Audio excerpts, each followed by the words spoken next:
just a quick little video about moving a couple more ash logs with my log claw log arch that I built.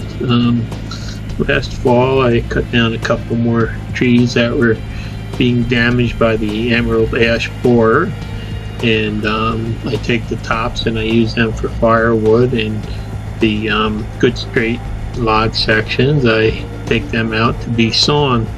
So last fall I cut these down and they've been sitting since then, and it's time to get them up where I can saw them. And you can see me giving those front lift jaws a little kick there. I just started having a little bit of an issue with the those finger palm ratchets that I used from Harbor Freight. Turns out that the internal clicker on them is made out of plastic, and after a year's worth of use, the plastic seems to have worn away, so now I have to look into replacing at least those two little ratchet mechanisms on the front with something that's a little bit more sturdy. And I'd also like to get it up out of the way so I don't have to bend over to do it. So that's the first problem that I'm really having with this. Yeah, this first log is probably about an 18-inch diameter by a little bit over 12 feet long, and as you can see, it's no problem with the arch. I do have a hill in my backyard that you can see I'm going up here, and it goes up at approximately a 45-degree angle in a lot of spots on it. So it is a pretty steep hill to get up, and it was still a little bit muddy out, so I did have to use four-wheel drive on the little Kubota. I guess maybe I should have got out the bigger John Deere, but this was a little lighter and it doesn't sink quite so far into the mud. I don't think you can really see it, but the buds are just barely starting to pop up where I live.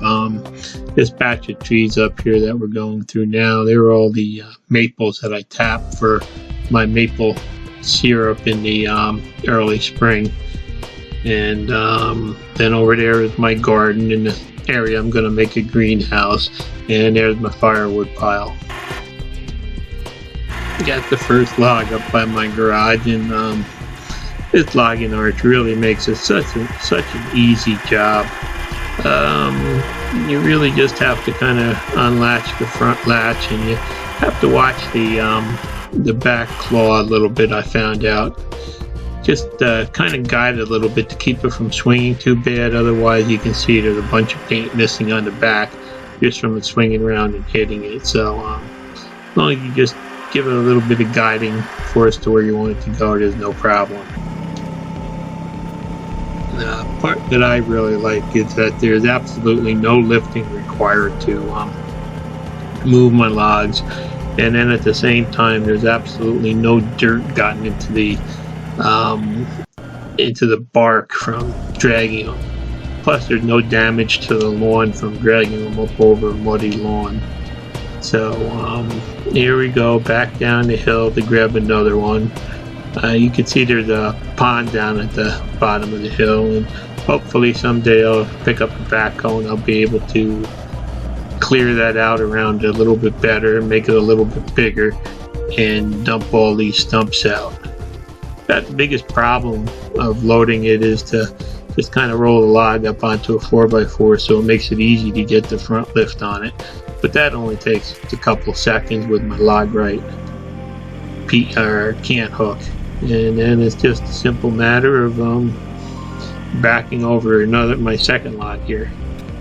Yeah, this logging arch really it's almost kind of like a little mini skidder to me for the size logs that I move and stuff. Most of my logs are going to be between, I'd say, 16-inch diameter and 24-inch diameter by 10 to 12 feet long. So it's no problem moving them with this. This is a little bit smaller, shorter log. The next one, it's only about I think it's about a 15-inch diameter, 16-inch diameter by 10.5 foot long. And the same thing, it's just a matter of waiting for the winch to let out the cable, drop the claw, and then swing the front lift arm in under the log, and then just let the winch do the work.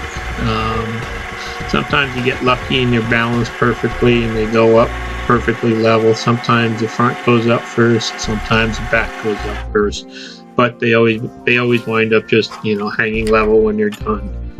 The can hook is really easy to get out too. You can see, just push a button and pull it out, and that way you always have it with you in the woods when you need it.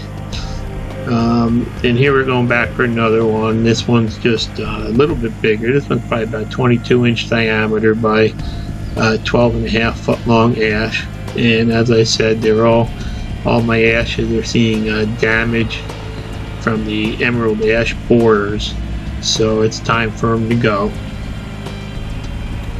And it's so nice working this time of the year. You don't have to deal with any of the little rats or bugs or mosquitoes, because it's just barely cool enough that they haven't really hatched yet or started growing. So it's a real enjoyable time of the year for me.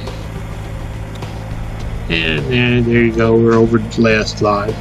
Took me a couple extra tries to get it situated that time because there's some junk I had to steer around, but then it's just a matter of, like I said, trying to just guide the claw down. I found out you get a lot less paint damage by doing that than just letting it swing, especially if you're on an angle or anything. And just a simple matter of watch the log claw pick it up, the arch. And as I said, I do have to rework those two front ratchet assemblies because basically they were really Harbor Freight junk and I probably should have never used them. I did see there was plastic in them when I used them, but I used them anyway, and it turned out that they've only lasted a little bit over a year before self-destructing.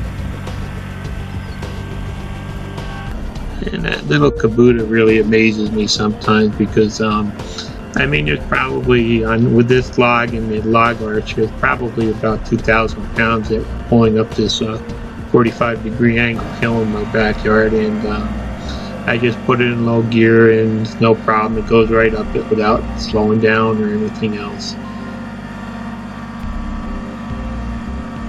And I mean, this is just taking another log up the hill and just adding it to my pile at the top, and soon I'll pull out the sawmill and start cutting these up into some lumber. But anyway, it's a good thing to do with all the ash logs that are being killed by that emerald ash borer. Thanks for taking the time to watch my video, and please subscribe.